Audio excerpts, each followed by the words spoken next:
Injustice de leur histoire, le décret d'expulsion des Juifs d'Espagne et du Portugal, c'était en 1492. Aujourd'hui, il est possible aux descendants de ces familles de récupérer la nationalité de leurs ancêtres.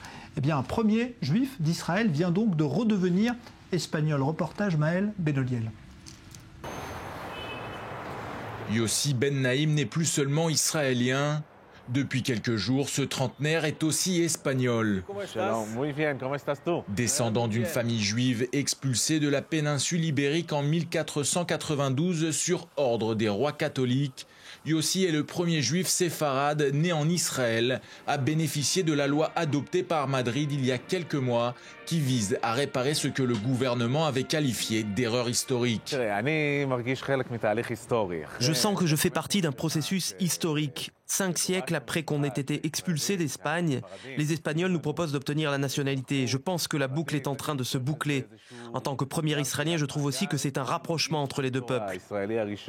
Et c'est en jurant allégeance au roi Philippe VI à l'ambassade d'Espagne que Yossi a obtenu son passeport.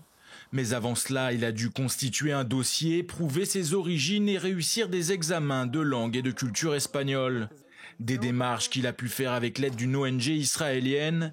L'Union séfarade mondiale travaille en étroite collaboration avec les autorités ibériques. Pour nous, l'Espagne, comme tu le sais sûrement, c'est pas un pays comme disons l'Albanie ou la Yougoslavie.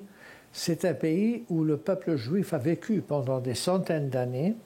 C'est un pays où il a donné de ses meilleurs fruits au monde. D'après certains généalogistes comme Yossi Ben Naïm, il serait près de 3 millions de juifs séfarades dans le monde à pouvoir faire la demande de nationalité. Chaque jour, on reçoit, je dirais même quelques dizaines de demandes.